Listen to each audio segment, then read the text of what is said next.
Twitter, YouTube, and Facebook friends. We are live in Paris. My name is Chantal. I'm broadcasting every day. It is, I forgot the date, April Fool's Day. Yes, April Fool's Day. Um, and I'm super excited. I'm going to say hello quickly to a few of you. There's Earl. There's Adam Yaffe. Thank you, Adam. Stacy, bonjour, bonjour. I'm a fan for Celine forever. Bonjour. Wait, let's highlight this one straight away. Bonjour, bonjour. Stacy, Octo Ollie. Hello, hello. Hi, guys. Welcome. I have a surprise for you. I have to find them first. Hello, Turkey. Haven't gone to sleep yet. And look, we also have YouTubers. Sophie, bonjour, bonjour. We have Hel. Hi, Hel. I want to introduce you to somebody that I have invited into this broadcast. Hi, Adam. I'm calling him at the moment, so I hope he's picking up. I don't... Hi! Wait, guys, he's not in the broadcast yet, I think. So I'm going to bring him in. I'm super excited. It says already in the corner here who it is. Adam Yaffe. Adam Yaffe? Adam Yaffe. Next challenge. How do I get you in the show? There you are. You're live with me. Hi, Adam. Hello, Chantal. How are you? I'm good. How are you? Very good, very good. Is this all working? I have you on a separate screen here. I can't see myself come up as yet, so I'm hopeful there's just a little bit of a lag. It must be a lag. Just make sure that you keep... I'm appearing. It's you're appearing. Let's get us in Ta-da! Adam! Is it working? Yes. He's here. Hello. He's here. How are you doing? Great to see you. Fantastic. Thank you so much for having me. Yeah. Welcome in the broadcast. So if you're wondering who it is, it's Adam Yaffe. I put his link here up my head. Maybe I should move it up your head. Chantal, I have to tell you that my surname is pronounced Yaffe with a Y. Oh, yeah. I call you Jeff. So, you do. There's no J there, though. It's the letter Y. So it's Adam Yaffe. So I always say to people, it's like cafe, but with a Y. Adam Yaffe. It's very confusing. It'd be much easier if it was just Smith or something like that. Yeah, exactly. Anyway, I'm missing Chantal. Good day. We're missing lots of comments. Let's say hello to everybody. Who is that man? Well, that's Adam. Am I indeed? Yeah. You really need more enthusiasm, Chantal. Hello, Ansky. There's a few of my followers are here as well. Lovely to see people joining. Thank you so much for being here, everybody. Yeah. I don't know which camera to look at. There's so many facing me right now. Yeah, exactly. But I think it's just for me. It's like in front. I have this camera in front, and if I turn that way, I'm talking to you. I can see you over there. Well, I can't really see you there, but... I know. Yes, it looks like we're not really following social distancing rules. No, we should be further away from each other. 2 meters minimum, but I'm fairly sure we're about 800 miles away from each other right now. Exactly. How many miles? I think about 800. Oh, okay. Maybe a little less. Maybe 500. Yeah, maybe 500. Like when you send a bird, we could send a pigeon. We could potentially. It would have to be a very, very fit pigeon who can have his breakfast. Yeah, exactly. Is he on Periscope? People are asking. And hello from Wazilla. I'm just putting the comments in the top so you can... So hello, Brandy. So I am on Periscope, but right now I'm not on Periscope. I'm talking to Chantal using Skype, the old-fashioned communication thing that's literally powered by gas. It's so old. By gas? What is gas? By gas. English thing. Oh, like methane. Oh. Hello, everybody. Yeah, so we are talking through Skype, and that gets broadcasted into this eCam thing. And hello, Judy. I'm just like pushing comments. They go over your head. Oh, there we go. Yes, I was going to say the comments stuck to my forehead. Then I know I'm very bald up there, but I've got a comment. Wait, I can put them slightly higher. Wait, that's maybe better. 2 millimeters away we are. We're touching with shoulders. We like are this. indeed. Yeah. So I've realised, Chantal, Yeah. that although I've been following you on Periscope for quite some time, and I've watched lots of your wonderful broadcasts, some amazing broadcasts around the streets of Paris, and sometimes Holland, of course, and Netherlands. Yeah. I've seen you do 360-degree broadcasts, which are always highly entertaining. Yeah. But there's so much I don't know about you. So I mean, I'm sure a lot of your followers and viewers do know a lot about you, and I know that you don't know much about me, so perhaps I could just start and tell you a little bit about me, and for any of your viewers who don't know me. So, as you've already said, my name is Adam. I'm a broadcaster on Periscope of 5 years, literally since day 3, I think it was. Oh, really? So, I only found you 2 years ago, I think. Outrageous. No, I've been here since the very beginning, and they didn't give you the gold badge. Still no. I must be careful not to swear on this broadcast. Yeah. But at this point, I would say some expletive and call them something. But no, I shall not, because I'm just merely a bronze person, which is terribly upsetting. They might even give me silver, and I ask, and they just say no, no, no. I think they've got something against me. I don't know why, but you know that's just that the way it goes. I was the only one who gave the badge back in the beginning. Really? Yeah. Why did you give it back? Well, I thought it was a stupid system. And then, like, in the end, they gave me the badge again. And I was like, you know what, just leave it on. But I was, like, very principled not to take a badge in the beginning. And people were spreading the weirdest rumors that I was, like, banned and whatever. But I just didn't want to. I thought it was I thought it was a stupid system. That's outrageous. No, well, it is what it is, and I think I'll be forever. You deserve a gold one. Well, thank you. I will. You know, I put a crown. I can't.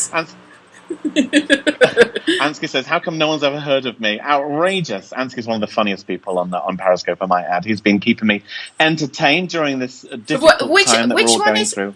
Who is that? Ansky. He lives in North London. Wait, I just had. And how come no one's heard of you, Adam? It's outrageous. Yeah. So you have the Periscope sign on your forehead. It's like the holy grail now. Absolutely. So anyway, a little bit of information about me. A lot of people think that I am a neurosurgeon from Japan. This is my alter ego that strangely people somehow believe. But the truth of the matter is I tend not to cut people's heads open and look inside their brains. But I'm actually a photographer. I'm an artist. I photograph people. I have been photographing people for 30 years. This year is my 30th year behind the lens. So what's your specialty? Portrait photography. Indeed, photographing people. So not functions, not events, no weddings, no press stuff. I have people who come to my studio and spend a lot of money and have beautiful wall portraits, expertly designed. It's not like normal photography. They're all pieces of art with multiple layers and designs. Oh, wow. Some very, very interesting stuff. And which camera are you shooting with? Are you shooting analog or are you shooting digital? Oh, very much digital. We've been digital since the year 2000. Well, actually, in 1999, we were the first portrait studio in the whole of the United Kingdom to be completely 100% digital. We very much lead the way.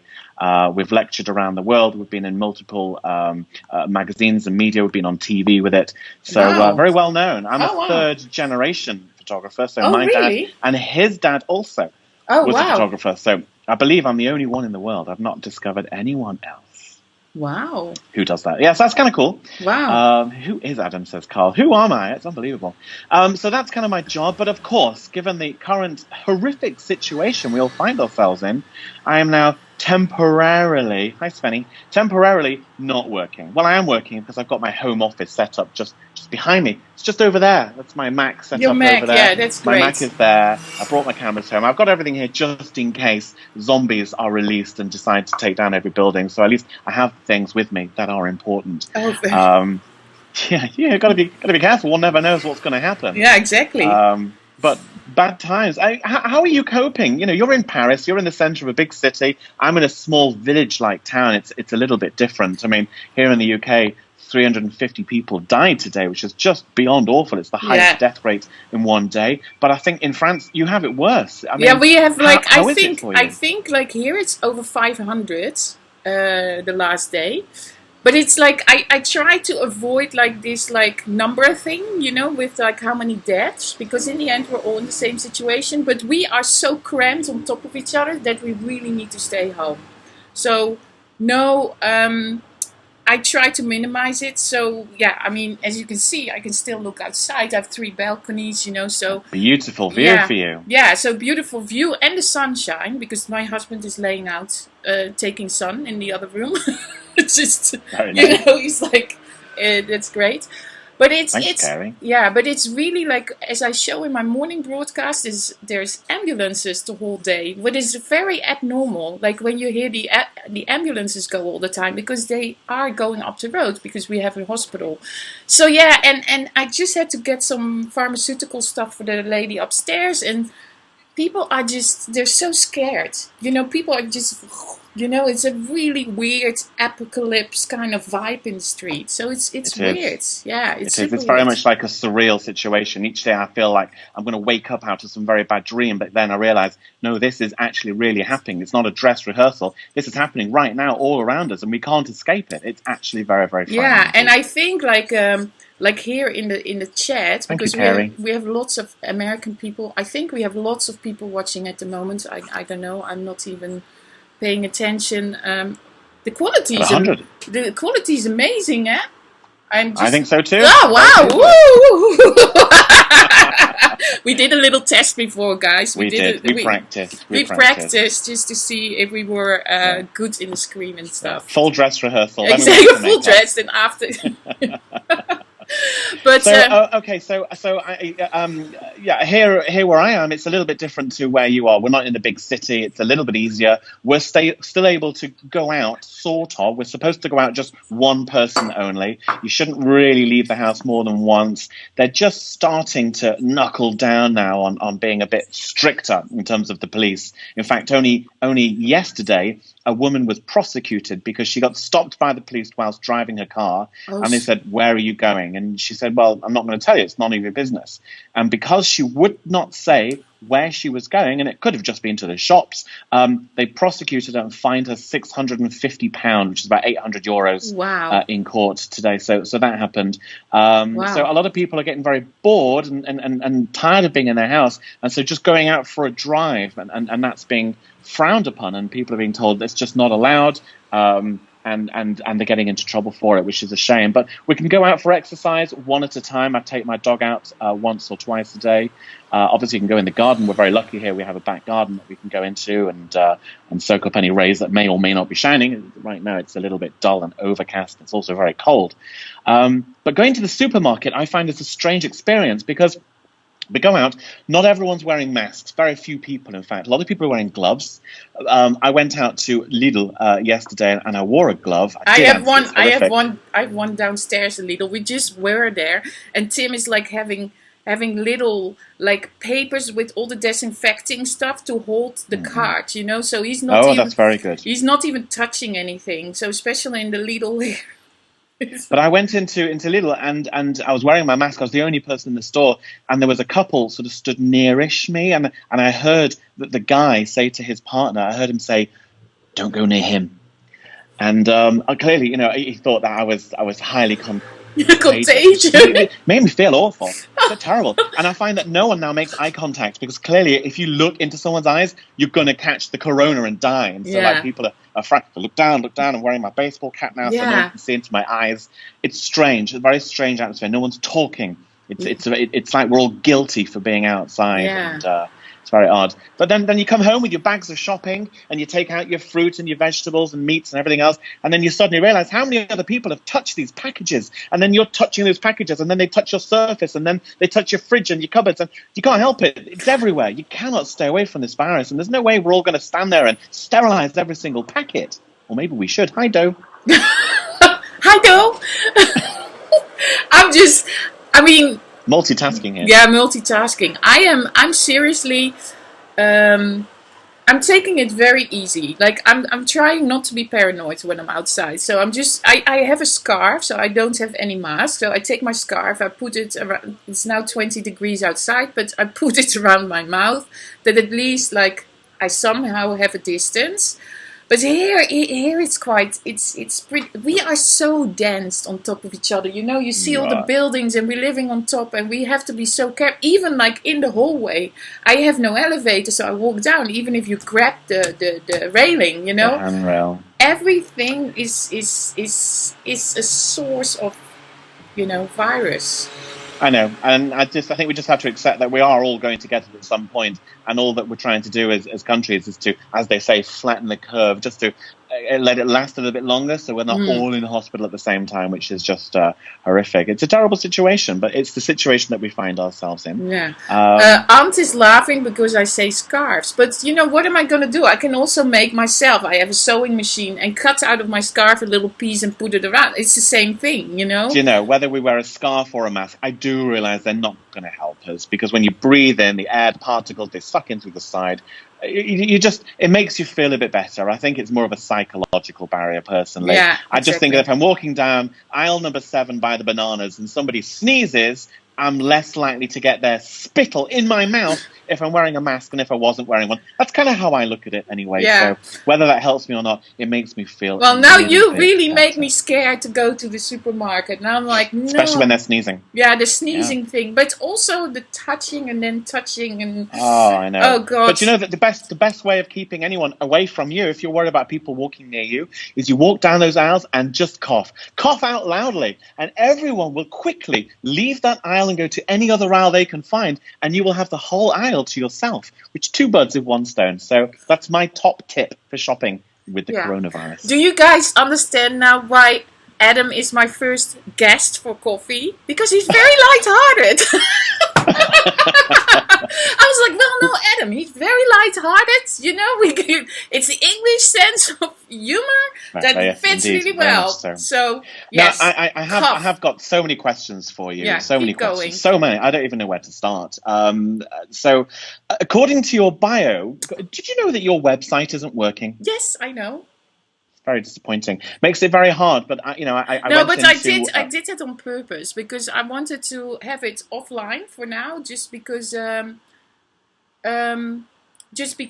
it's a restart.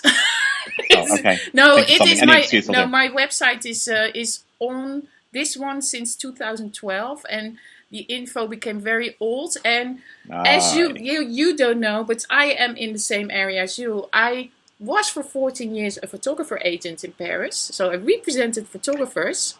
I was just coming to this because I've done a full research on you before we started, stalker mode enabled, and had a little look online to see what we could find. And I do already know that you're from the Netherlands originally. Yeah. You're not French. And of course, as I think I've told you before, the Netherlands is one of my favouriteest countries in the whole world. And I love it. Amsterdam is an amazing city. So much so that I tattooed the Amsterdam thingy onto my arm.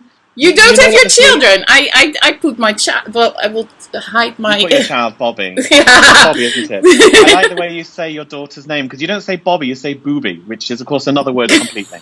Bobby. Boobie. No, and in America they think I say Barbie. Barbie. Barbie. To me, it just sounds like you're saying booby every time, which of course is. I know what a booby is. And I'm not showing them. My children's names. If I put my children's names on here, then my arm would catch fire and my skin would sizzle and fall off, because they're evil, I tell you. Evil beings. Teenagers. Never have them. You're very lucky because Boobies is a very, very lovely person. In fact, for anyone who doesn't know, because I know this, your daughter, Boobie, or Bobby, she's in Montreal in Canada. And, how do I make this turn around? Can I turn my camera around? Yeah, Can I turn my camera around? I will not cough. Very disappointed. Oh, here we go. Yeah, of course you can. There's your beautiful daughter. God, she's so pretty. You found that on the internet. Absolutely stunning. Yeah. So that's your daughter, Barbie. Yeah. Making me say it wrong now. Bobby. Yes. And she's in Canada. What's she doing over there? She's studying. She's at prestigious University McGill. Very good. Yeah. So she's clever as well as beautiful. Yeah, and then she models a little bit in Canada or in Montreal to pay a little bit for her school fees and stuff. Well, now that's very interesting as well that you mentioned the word modeling. Yeah. Because something led me to realize that maybe she's not the only person who models, because who's this? Oh, that's her mama. Yeah. Yes. This is. Let me just try and get a better angle here. Here we go. So this is you Yeah. looking very nice, Yeah. and you're hiding behind some stairs in your Yeah. sexy tights, Yeah. looking rather lovely. Yeah. Doing a fabulous job of modeling there. Yeah, but this is So, this was already post my modeling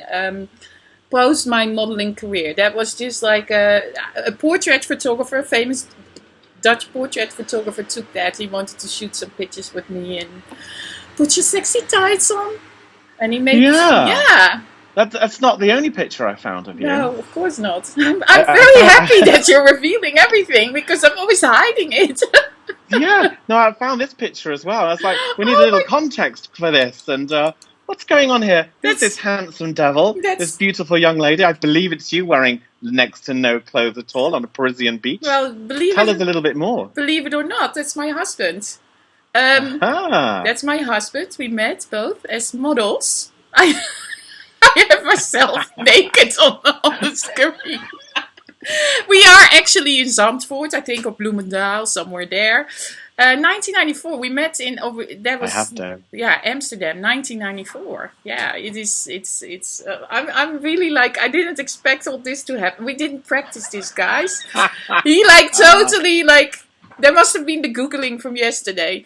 I just a little bit. Yeah, no, but so we met in 94. What are we now? Yeah, 26 years later. We're 26 years together. Wow. Yeah, so we married, we got a child, and then he's also like in the whole modeling. So a model met a model, and then we got a model daughter.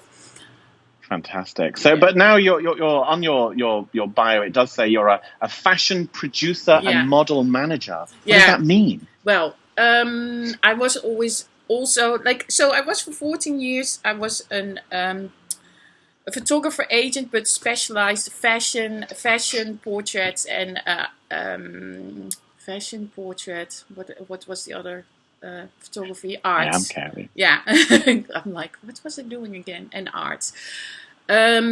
So that was my area. But then, like when websites and everything and social media became very popular, like being an agent was less interesting. So I started to produce, and because I have a big fashion history, I started to produce content that was very specialized. You're laughing about all the comments. I'm laughing at some of the comments. Yes, thank you, Sarah.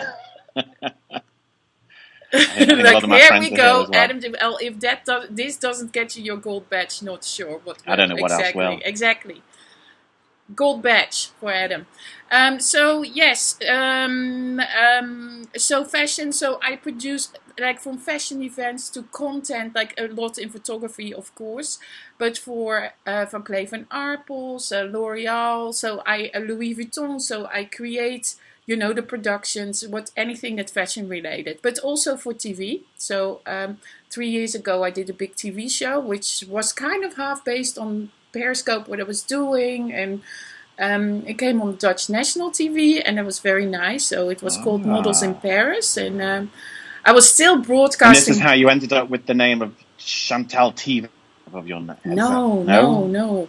If you do more research on my website, on the history of my website, you can Google that. What the history of a website is. You can see that I launched it in 2002 because my last name is Hoogvliet, which is impossible for people to pronounce in France or the rest of the world. And then in 2002, all the domain names, Chantal.tv, the TV domain names came out, so I claimed it. And I became Chantal TV, so people were not calling me Chantal Hoogvliet, but they were calling me Chantal TV. So I was Chantal TV way before all this. There you go. And a fantastic name because it's very catchy and everyone remembers you now as Chantal TV. Exactly. It is like even when I'm on set, people call me Chantal TV. But also that I've been so embarrassed to, seriously guys, I know you're all my friends here on Periscope, but I've been so embarrassed to be a Periscoper. Always when I had to tell people that I was on Periscope, I called it, I'm live streaming. I would never say that I was on Periscope because people were there was such a negative message on Periscope. Right. And only... Did they not just say, what's that then? What's Periscope? Well, then I would say Twitter Live, but I was quite embarrassed about that. And especially in my area because, I work with high-end luxury clients and, what's happening on Twitter and Periscope and... Twitter was in a very bad spot, and Wow. it was just very embarrassing. It didn't fit my profile, so I always try to keep those things very separate. And only now, because we're in these weird times. Suddenly, it's very popular again. It's very popular again, and I'm coming out. I'm coming out. I'm a Periscoper. Now, on the subject of being embarrassed while broadcasting, I don't know about you, but if I go out and about on the streets with my camera, to anyone who looks at me, what they see is I'm holding up my phone and I'm talking to myself, because, of course, you see your own face unless you turn the camera around. And if you turn the camera around, people think you're filming them. And here in Britain, people get very, very upset about this. And if they think you've dared film them or even their child, then they become quite aggressive. Yeah. And it's a problem, and people don't like it. Or if you go into a shop or a public premises, a restaurant, they get very concerned. And I see people doing it in America and no problems at all. It seems very normal over there. Do you find when you're walking around Paris that you ever have any issues? Well, any awkward situations where people tell you off or say, put that camera away? Yes, I have to be super discreet. So that's why I am only filming with my telephone always. And I have a funky red, cover. And I also use this when people ask me a question, I say I'm FaceTiming with my mom. Because, they understand when you are in contact with an older person. But you have to be super discreet. I always try to avoid people to show them, what is not always possible. Because in public, I can film them. There is no issue. It's not like with photography, you cannot film them. But when I walk in the street, I can film people. But I can see on the market, you're just laughing about all the comments. Camera flip, oh no. Answers, because I have a history of stalking.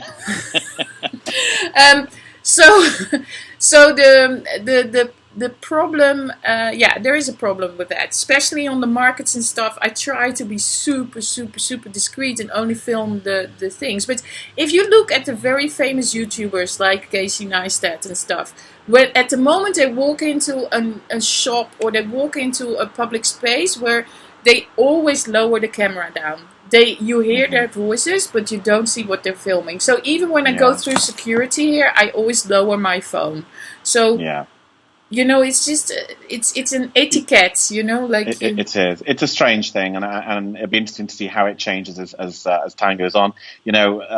Snapchat brought out their Snap glasses with the camera right here, or it was over here, and that opened up a whole door to the whole morals of filming people privately. It is a strange one. It's a shame because we're all doing it quite innocently and we're not going to sort of harm anyone, but people are definitely uncomfortable about it. But it's still a wonderful platform. I mean, the whole concept of live streaming, of showing people where you are, the concept that you open up a tunnel to your world for anyone else anywhere in the world to see is still quite fantastic. And I love what Periscope enables you to do. It's just a shame there are a few weirdos out there, but it's not what it used to be, but it is still wonderful. And I think certainly during this time while we're all tied up in our houses, it's wonderful. No, I think it's really amazing what Periscope has brought to the world, because they were the first app that was showing from a citizen point of view, like our perspective on the world, which was a great idea. Sure. And that's that lots of trolls came along. Well, that pleased them and, whatever.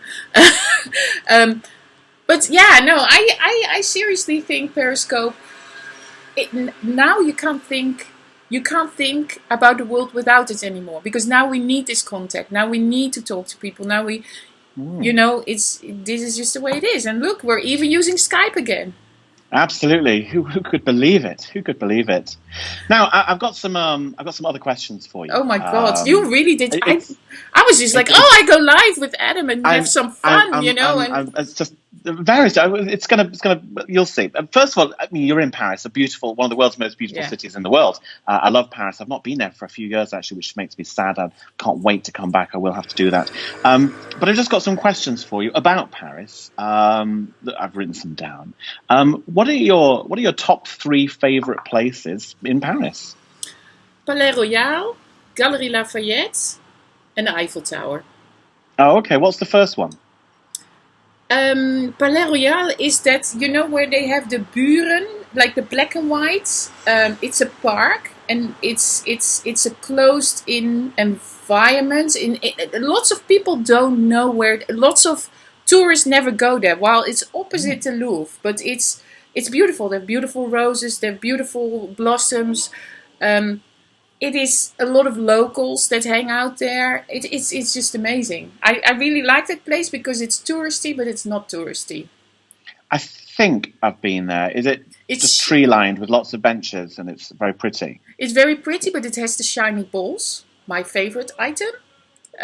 Right. The shiny balls and the shiny black balls. yeah, and the black and white buren. Adam really did his homework. I know, Doe. He did. Her name is Doe, yeah, before I say it wrong. Doe. Her first name is Doe, and she's vegan. And, she's vegan. She's another gold VIP. We still love you when you're vegan. It is, yeah, so it is. That is a beautiful environment, and also it's very easy to Periscope there because I can get a coffee. It is on my metro line, and it's fantastic. Just like it. And then of course, like the Galerie Lafayette, because of the amazing view on the Opera building, and it has the Eiffel Tower and all the tourists, and that's fantastic. And then we have, what else do we have? The Eiffel Tower is just because it's the Eiffel Tower. Yeah, special place. Did you know that during World War II, Adolf Hitler ordered for the Eiffel Tower to be brought down, but the person who gave the order to, he ignored him. Thank goodness for that. Yeah, he wanted to make bullets or something out of it. No. This reminds me of somebody else in this time. But anyway, let's not talk about Trump. So tell me, what do you miss the most during this lockdown? What do you miss the most? Pret-à-manger coffee. Ah. Yeah. So just that whole cafe experience. The whole cafe experience, and especially because we come out of winter, so I can't say that it's the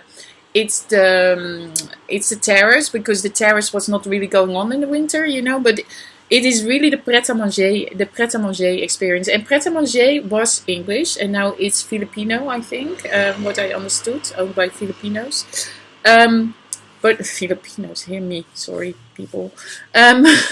But it's that is what I miss. I miss that thing of walking there and just sitting there and just going home. So I think that will be the first thing that I will do when I get out. But what is your first experience? What are you missing? What am I missing? I suppose my liberty. The fact that you have to stay inside is really quite demoralizing. I mean, it's not awful because I can still go out. I can go to the supermarket. And, I can take my dog for a walk, but I feel naughty doing it. I feel like I shouldn't be because we're told again and again and again, stay home and save lives. So I think just being able to go wherever I want, whenever I want is probably what I miss. But I have to say, I really miss going to work. Work is my whole life. It's what I do. And I hate it. I always said I hate taking time off work. I never had holidays. I never took time away because I'm a bit of a workaholic. And so not being at work now is just killing me. And being inside this house, I'm just finding it incredibly boring. It's so strange. We've got everything we could possibly have to entertain ourselves with the likes of the TV and Netflix and billions of content and YouTube and everything. Yet still, I find myself bored. It's crazy because we miss that human interaction. I want to be with people. But do you have a relationship? Maybe a bit of a free question to ask.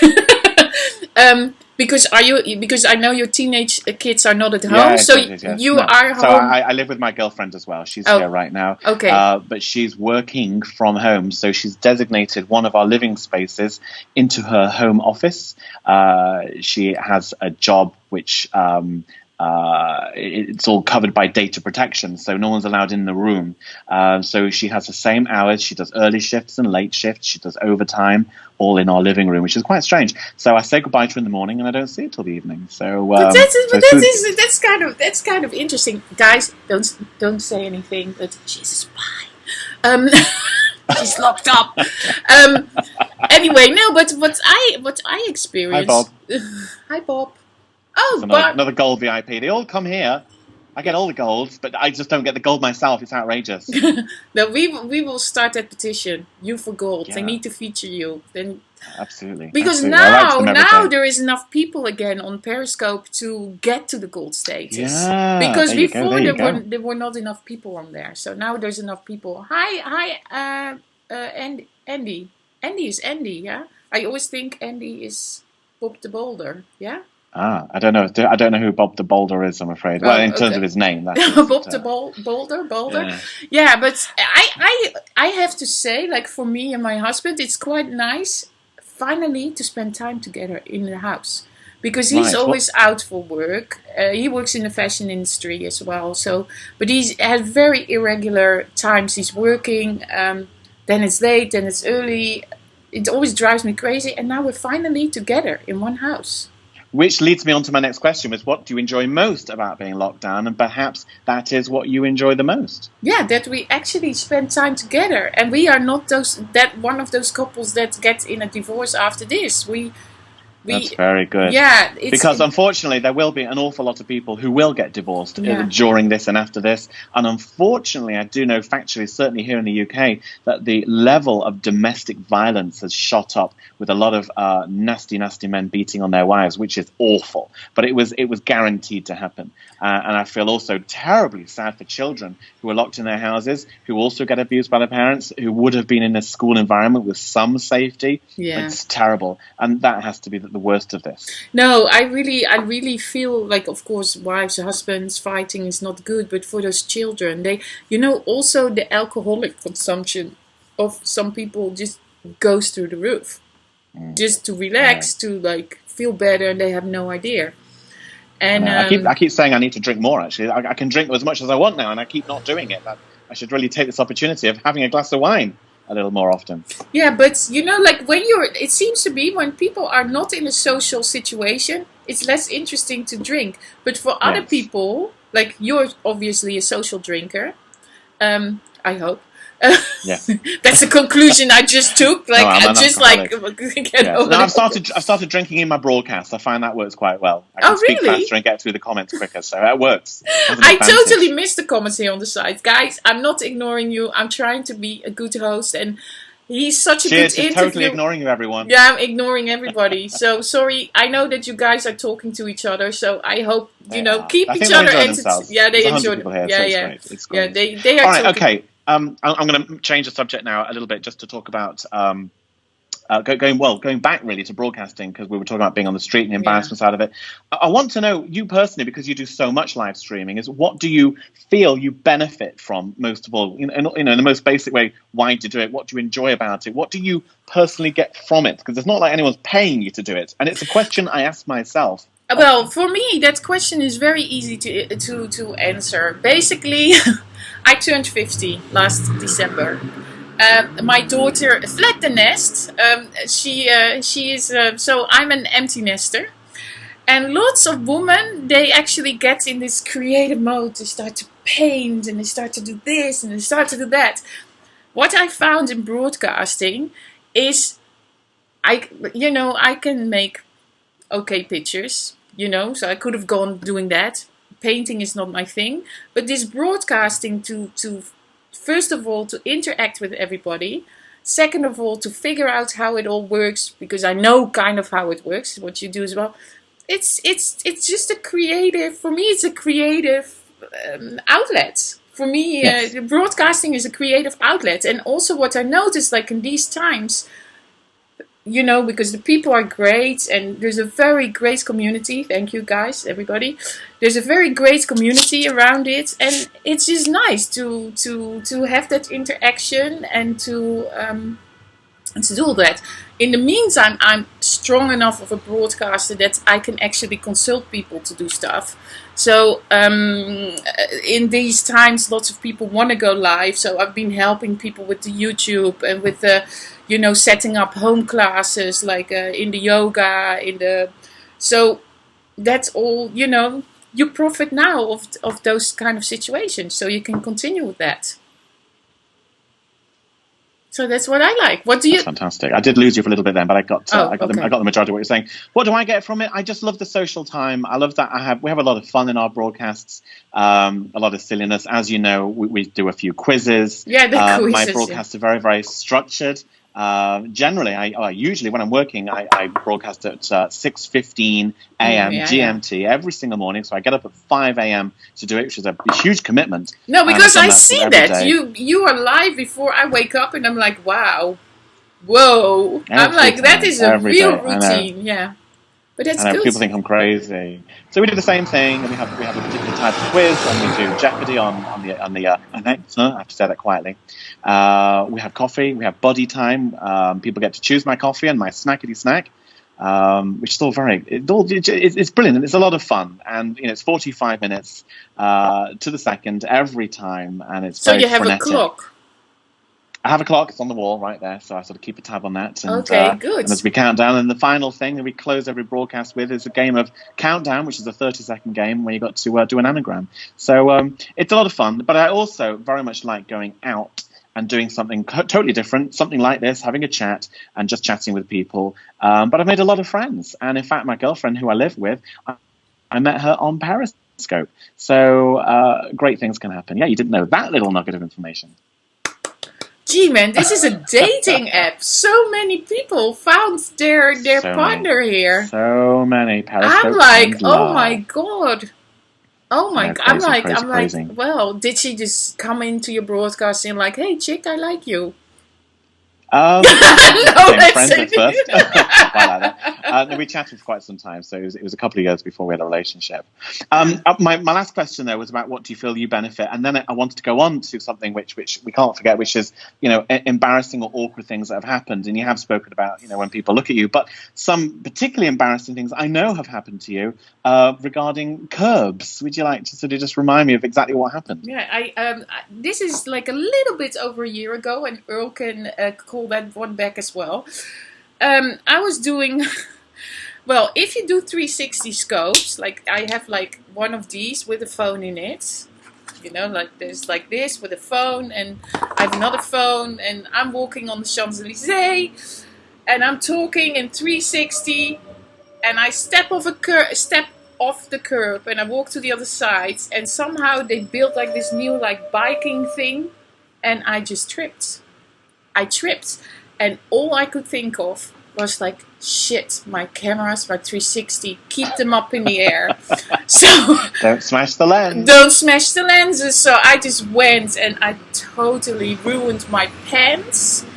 And my phone, one of the phones was cracked. Little damage on my 360 camera, but that was okay. So I sort of saved it. But I was in tears, and the first help I got were these teenage kids. They were like, oh, madame. And I'm like, oh, shit, this is so embarrassing. Yeah, that was super embarrassing, especially when these little kids, are you okay? Yeah. And I was nearly crying. But then I was For the first time in your life, you really felt like you were 50 years old. Yeah. No, but No, but the thing is, you can't, like if you... People that are out there periscoping in the street, please don't look at your phones all the time. Look around. Also because they stole a phone of mine like that. I was really? A scooter passed by and also I had once disconnected to a phone and they pulled it and my phone was gone. Those are embarrassing moments. That's terrible. My favorite was the lady on the bridge when I started to... Yeah, I know, God. I use a lot of swear words because they don't hear... English swear words, they don't hurt me so much as they hurt you guys. So when I say them, they don't do really anything. It's just the words, But I know they hurt you, but... My most successful broadcast, the one with the highest number of views, which was over 1,000, which frankly never happens live for me, was when I was in Amsterdam. And it was just before the mayor, the beloved mayor, who is now have passed away, was on his deathbed. Oh, yeah. And they did a vigil outside his house, and hundreds, if not thousands of people lined the streets and the canals all around his house and all started singing together. Yeah. It was an amazing event. I get stumbled goosebumps. across it, just suddenly there. Totally goosebump. Yeah. and it was a heartwarming and a chilling moment all at the same time, and lots of people joined, and I was just trying to describe what was happening and what we were seeing and explaining what was going on. But that was an amazing experience, and I was happy to be a part of it, even though it was tinged with such sadness. But it was very emotional. Yeah. But this is these things. But did you have an embarrassing moment as well on? I can't say I have had an embarrassing moment, not that I can think of. Because I had multiple ones, but this was one of them. No, fortunately, I've not fallen over. I've not sort of bumped into anything. I think, when I've been out and about, we've had more funny things happen.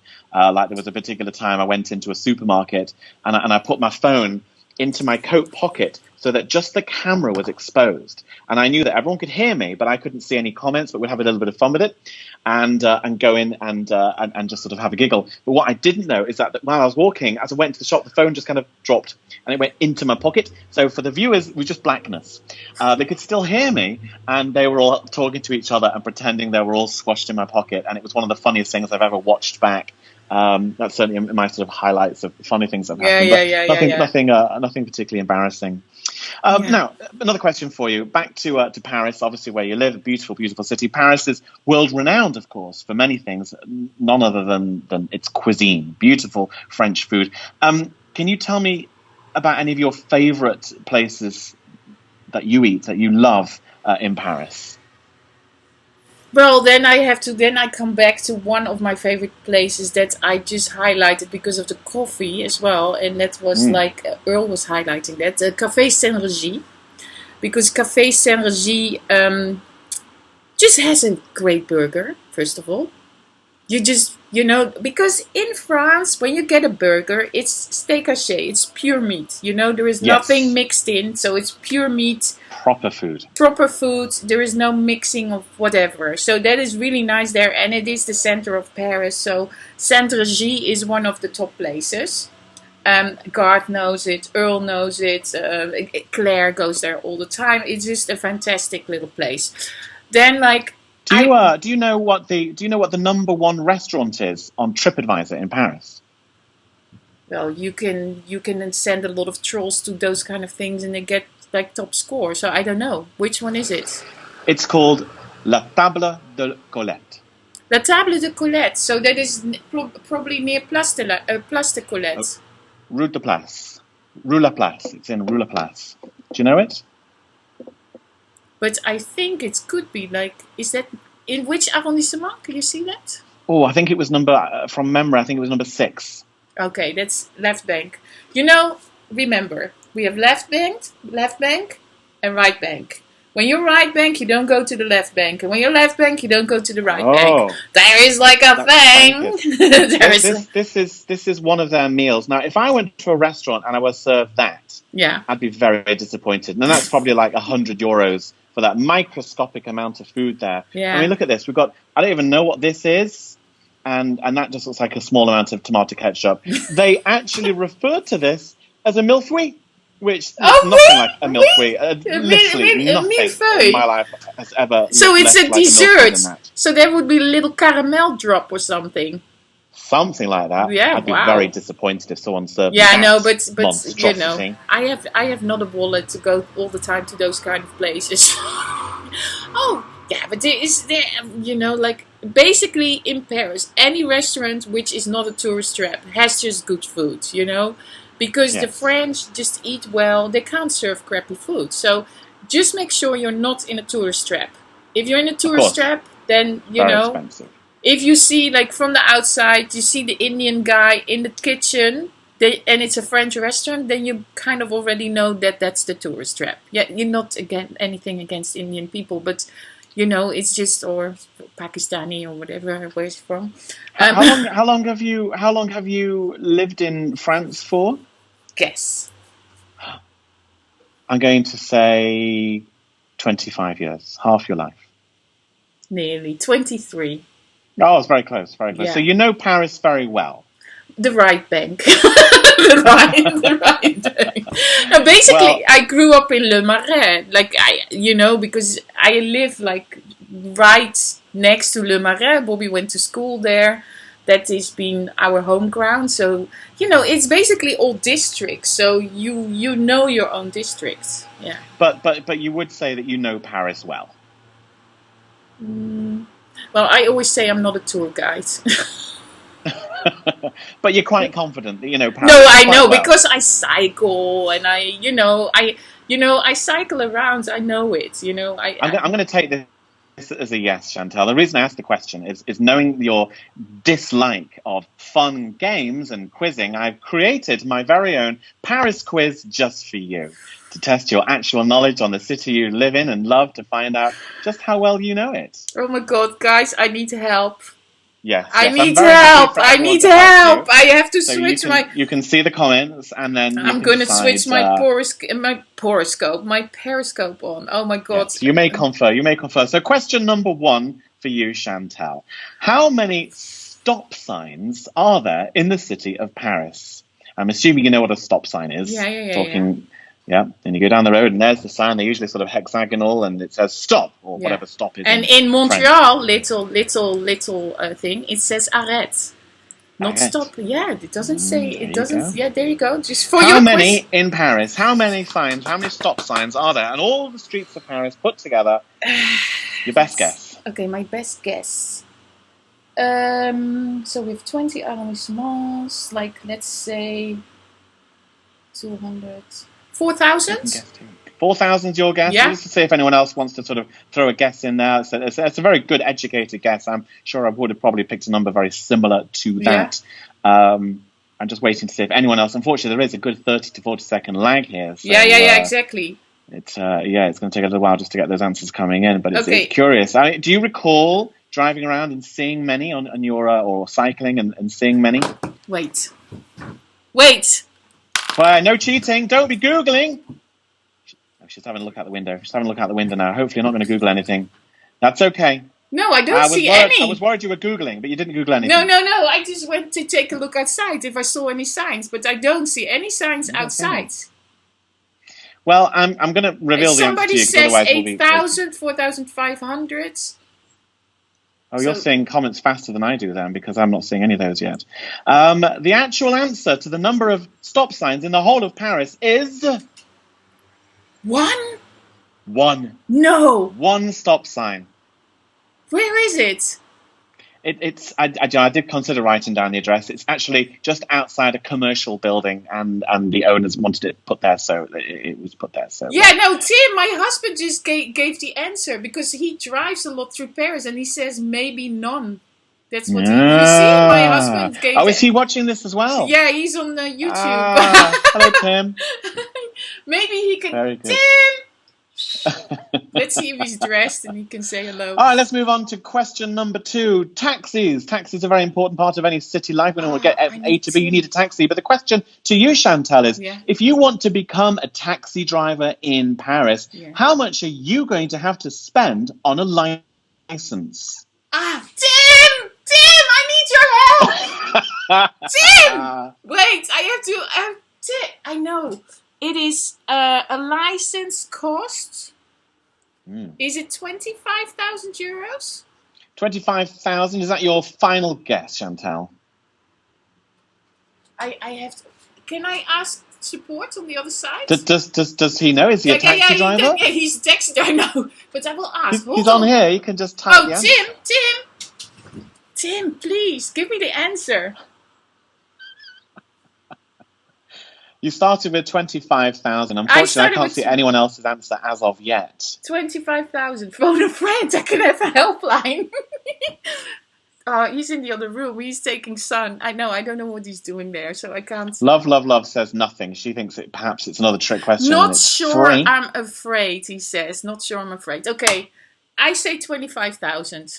25,000 euros for a license. Actual answer, it's one of the most expensive places in the world to become a taxi driver, which apparently is why it's so hard to find yourself a taxi when you need one, because the actual cost is 200,000 euros. 200,000. 200,000. So it's 200,000 per license per taxi company. Yeah. Yeah.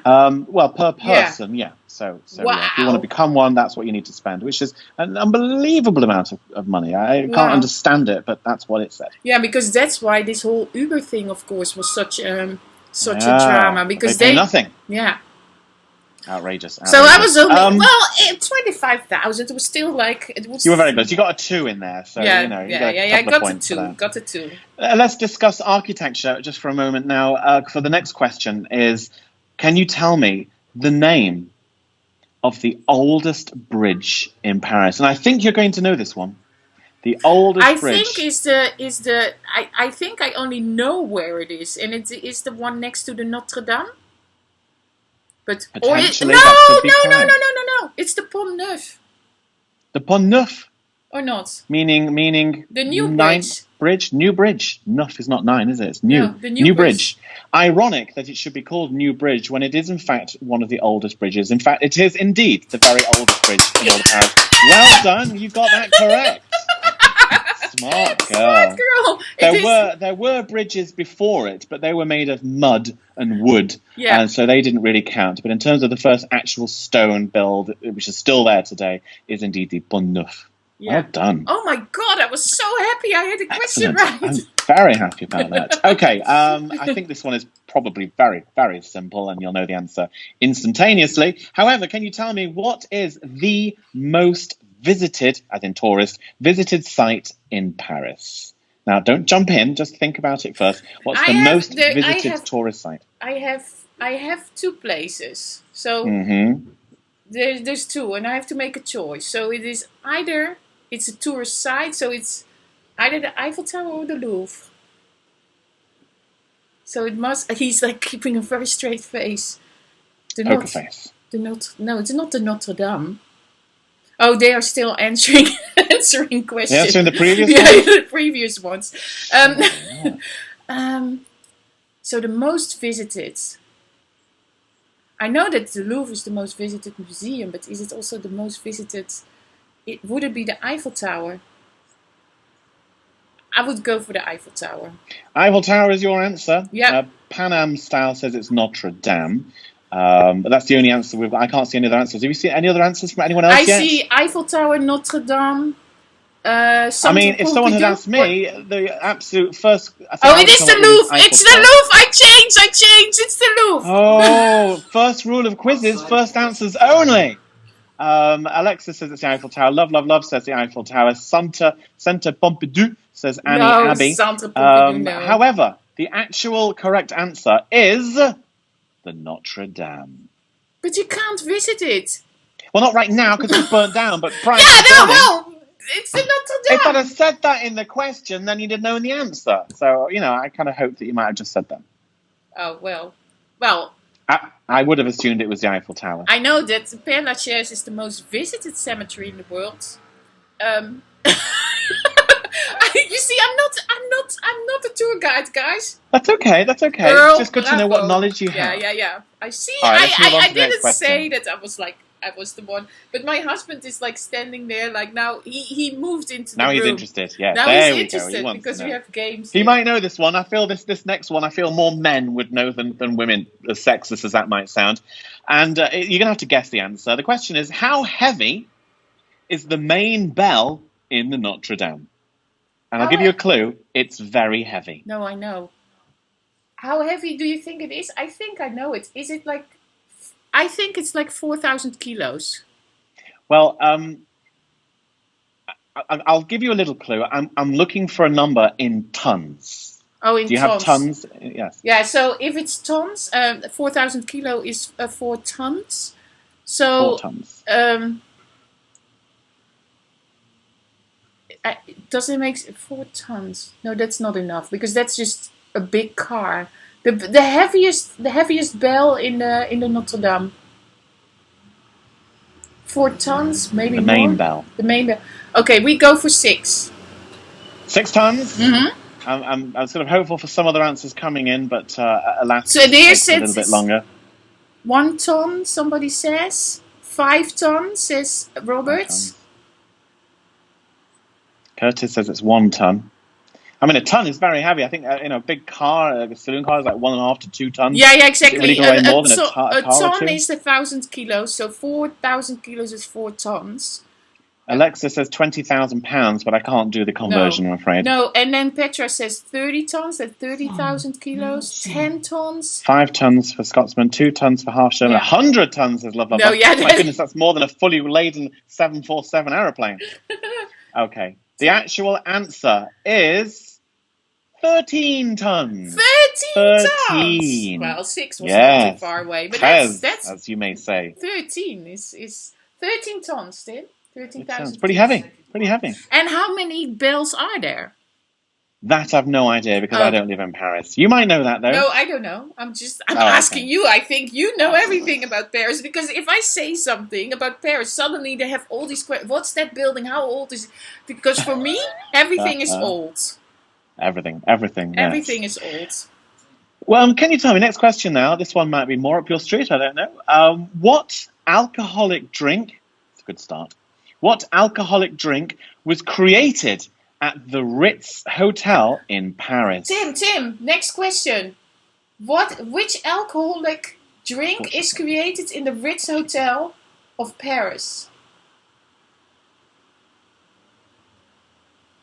There's a nice story behind this. Yeah, no, I kind of... Someone's going to know this. 100% someone's going to know the answer. Yeah, I wonder too, Alexis, how could they get that bell in the air? I mean, what did they use to lift something at 13 tons? 13 tons. Anyway, would it be Cosmopolitan would be something from America. I do love a Cosmo. I make a mean Cosmo. Champagne no, it's not a champagne cocktail. Champagne is not a cocktail. Because I'm a non-drinker, so I have to something with champagne. Somebody says, but it's not a Bellizzi because it's from Italy, I think. Bellini. Bellini, that's from Italy, yeah. Because Bellini is like with the little thing in the champagne, no? Yes. I'm just unique body in the middle. There is a champagne cocktail. Okay, but it doesn't sound at the Ritz. I see something like this with a little olive. What is that? Mimosas. Looks like no one knows, and you're so far from the truth. The answer is the Bloody Mary. The Bloody Mary, Tim. And why and how? Yeah. Legend has it. It says here, legend has it, the popular drink was a result of Ernest Hemingway's request for a drink that did not smell of alcohol. So he was given vodka mixed with tomato juice, hence the Bloody Mary. Wow. Super interesting. I didn't know that story at all. Never heard of it. It's not only a quiz question, it's also a faculty fact and a great fact to know. Wow. Yeah, I like that one a lot. Wow. Okay, geography. Bloody Mary. Now, every time I see the Ritz, I'm going to repeat your story. Bloody Mary. You have to go to the Ritz and ask for a Bloody Mary. And say, exactly. This is for Ernest. Cheers. No, it's for Adam. Okay, all right, let's see if you know this one. I think this is like the most standard question of any Paris quiz. What is the population of Paris as of December last year? I think inside the peripheric it's 2 million. Outside the peripheric, Tim, is it 12 million? I'm going to go for the in peripheric. I've never heard that word before, but it sounds good. The inside of the peripheric is the big highway. I would then say 2.2 million. 2.2 million is Chantal's guess. I'm not going to wait for any more answers because that will take too long. I can tell you now the exact population statistic, as according to December 2019, was 2.2 million. Good dang! She got another one right.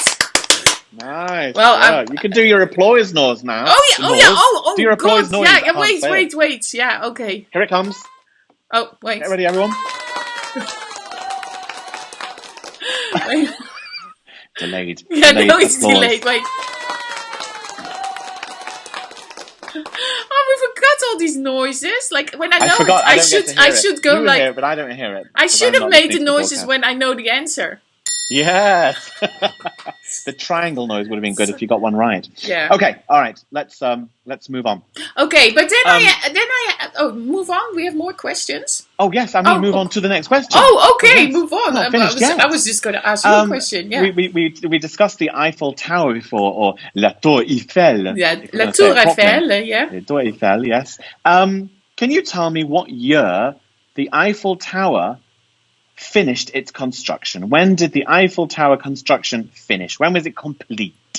31st of March, 1889. Oh, 1889. Should we just wait to see what everyone else says? Do you want to just hang fire a little bit, or do you want to just go? I think you're feeling very confident with this. I'm very confident. Yes, you deserve that round of applause. You are correct. Thank you. No, because actually, I saw yesterday a tweet from the Eiffel Tower that they were celebrating on the 31st of March 100. Adam is gone. Adam is gone. Where did he go? Adam, where are you? Come back. Adam left us. Wait, we have to bring Adam back. Adam.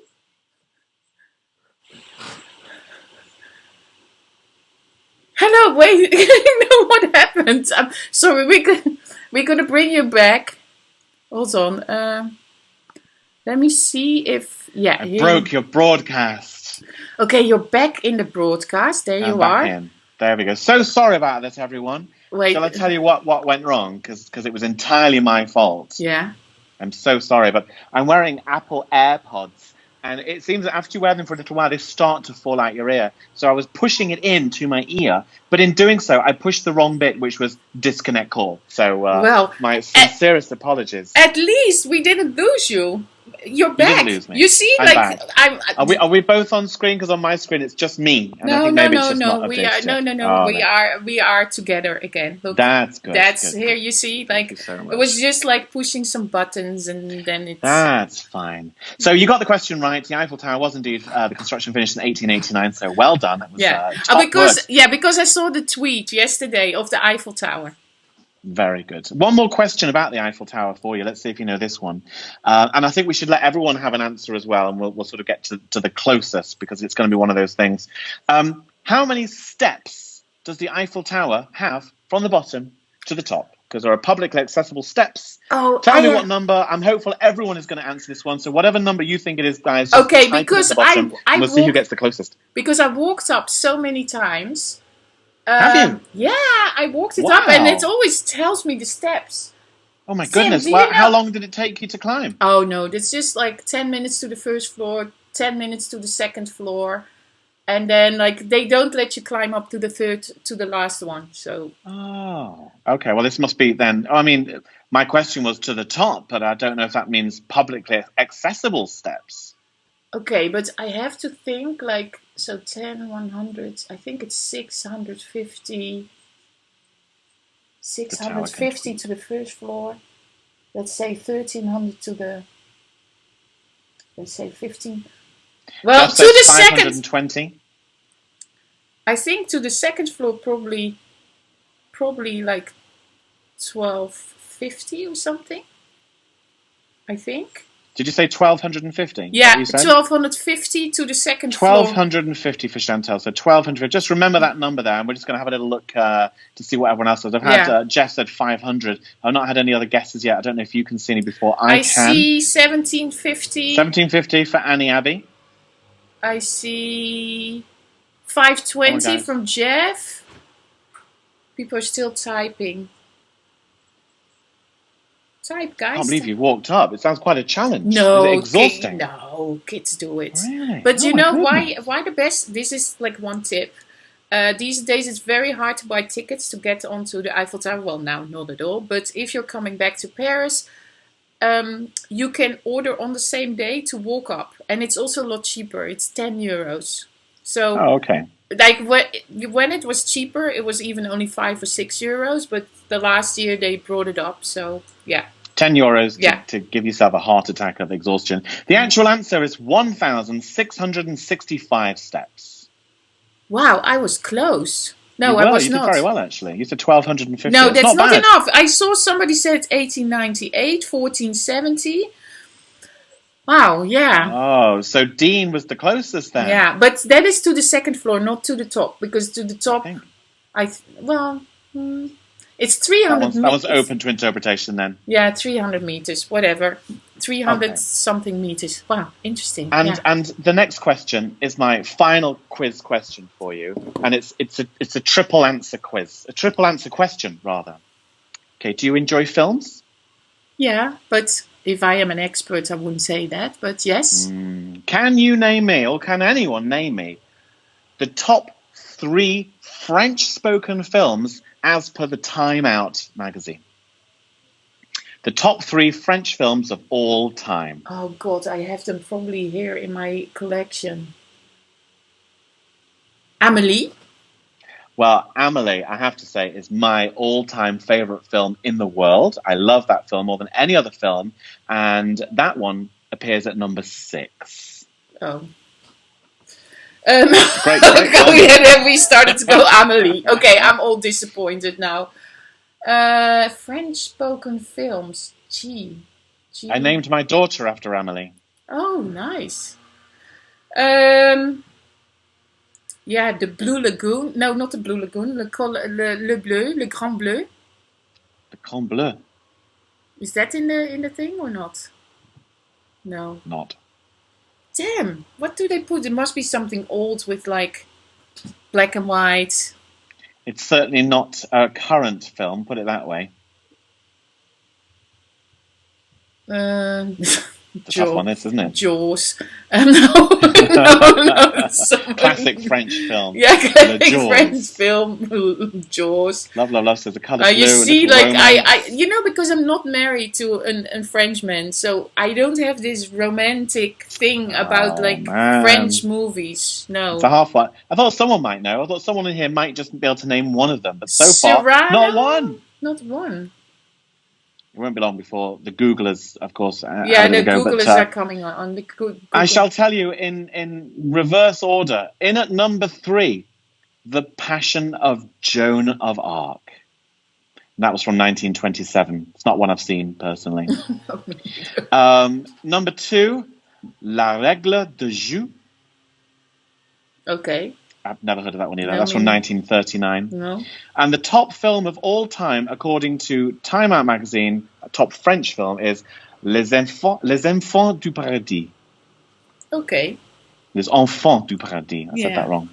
How was my French accent? Yeah, it sounds nice in English. That was my best French accent. I'm outraged. Les Enfants du Paradis. I thought that sounds quite French. Yeah. Clearly not. Oh, that sounds quite English. No, they say if I'd have said that in my English accent, it would have been Les Enfants du Paradis. Yeah, but then it's very, very easy to understand you. It's like when people, do you speak French? Yes, I speak French very well. Just ask me anything in French and I answer your question. Yeah. Je ne parle français. Je ne parle pas français. No. Rien du tout. But anyway, yeah, this is super. So you have so questioned me that I'm totally off my like little thing, and now I forget what I have to ask you. You're so well prepared. The only thing what I prepared was this. People say. I was like, I shouldn't forget that. I'm the kind of person that's just off the, just fly by the seat of your pants. It's a good way to go. That's how I broadcast. I'm not preparing because my job is to start and begin everything and to be responsible. Well, if I broadcast, I'm not responsible. So, well, I'm responsible. You know what I mean. But you're very responsible. Yeah, but I'm a very responsible person. But I'm just doing it, like that. I never. Tu parles français très bien. Oh, thank you, Annie. Merci beaucoup. Annie is very, very complimentary about my French. Merci. Yeah, exactly. Très bien. Tu parles très bien français, Adam. Wait, let me put that out there. And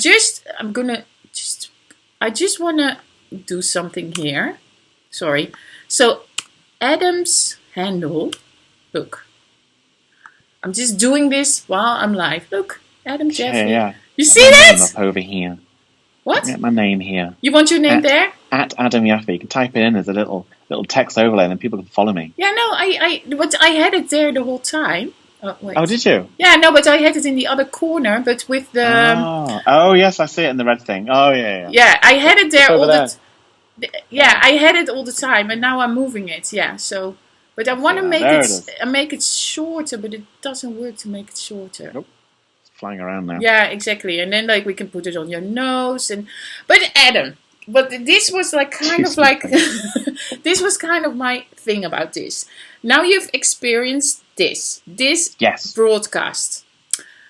Are you over that this could work for your broadcast, to broadcast with this eCam? For my broadcast? Yeah. Absolutely. In fact, earlier today, I set this up anyway, and I started practicing, and a few of my followers joined me. We had a little bit of fun with it, but I think it's a wonderful thing to do. The problem is that not everyone is as ridiculous as me and happy just to join in a broadcast and chat away. Most people are very shy and are not so fluent in front of the camera. So it's quite hard to find someone that's willing to chat. I do know one or two people that will. But I hope that you found that I provided enough content for you to make this an interesting conversation. Thank you so much. No, of course, this is like, and guys, all follow Adam. This is the whole idea, that you all start to follow Adam, of course. Also, I took this software that I can invite people. I know quite a few people that are interested to come live. Just for your information, for example, Claire Waddington. She will be joining us or joining me. She's lovely. Claire. Lovely on Saturday. So she will come on Saturday. I can't promise this every day because, as you say, not so many people are comfortable enough in front of the lens. That's with photography. That is just in general. And to make such an exciting coffee chat like you. We never even made a coffee. I've got all my coffee lined up. I was to choose what colour. Yeah. Oh, yeah. I drank mine and I was like, but I can't move my computer over. No, but I really think that this kind of broadcast has a lot of potential. And of course, like, who does OBS and blah, blah. But OBS is quite hard. Don't you think? Yes, OBS is quite hard. It's difficult. It's free, but it's difficult. But yeah, it is like you have to be very tech savvy to do that. And Hal is saying thanks, Adam, and love Claire and Leo and eLens. People are eCam. We're using eCam. No, I don't even know what I'm using. Yes. Yeah, and also just I did actually.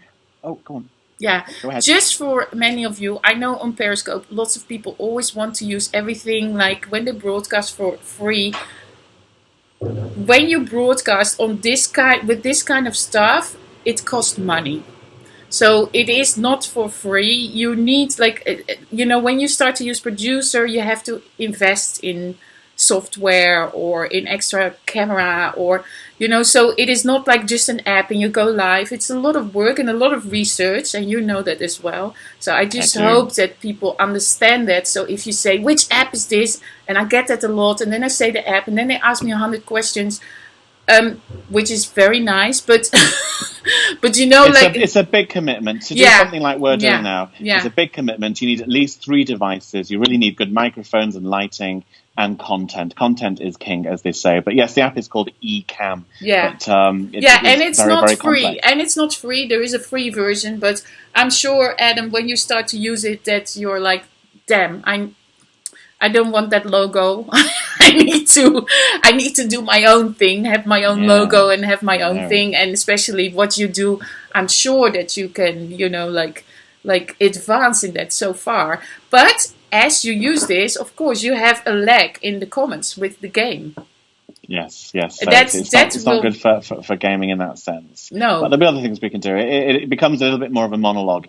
But I think having this, at least we can talk to each other and other people can join in this conversation. Yeah. It's a little bit more interesting. Yeah. I was just about to say, because I know we are actually running out of time now, I did find one other picture which I wanted to share with everyone when I was looking for things to, share. I found this picture. Now, this picture, I would say, is my favorite picture of you. Now, it's not the best picture of you per se. It's not the most flattering, but I love it. I love that picture. That is a great I love picture. that picture. I obviously love done with it. your 360 camera, and it looks amazing, and the pigeon is fabulous, and the Notre Dame there in the background. Yeah. It's fantastic. Yeah. I love it. But the biggest drama about all this content is that I had this all on a drive, and this drive crashed, and I can't fix this drive. No. Yeah. And it was a pro, really expensive drive, one of those, for film, and I have it here on the... It's not LaCie, is it? Yeah. Oh, LaCie drives always break. You see, I have LaCie drives too, but I make sure I have 2 and they're mirrored, and everything is also backed up onto the cloud as well. I have 8 terabytes of storage on the Apple servers.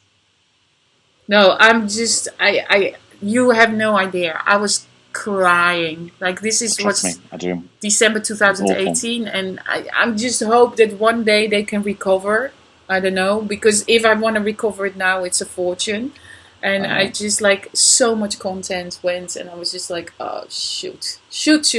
Yeah. But that is a very nice. I had a similar problem. I lost all of 2018 in one go, and that's a lot of clients' work I lost. So it was very problematic to me. So I've learned from that experience, and that I have a double drive. So if one goes down, the other keeps going, and completely the whole thing is backed up onto the cloud as well. So you have three copies. But anyway, Adam, first of all, people can follow you, of course, on your handle above there, where it says Adam Yaffe. That is Twitter, Periscope. Are you also on Instagram?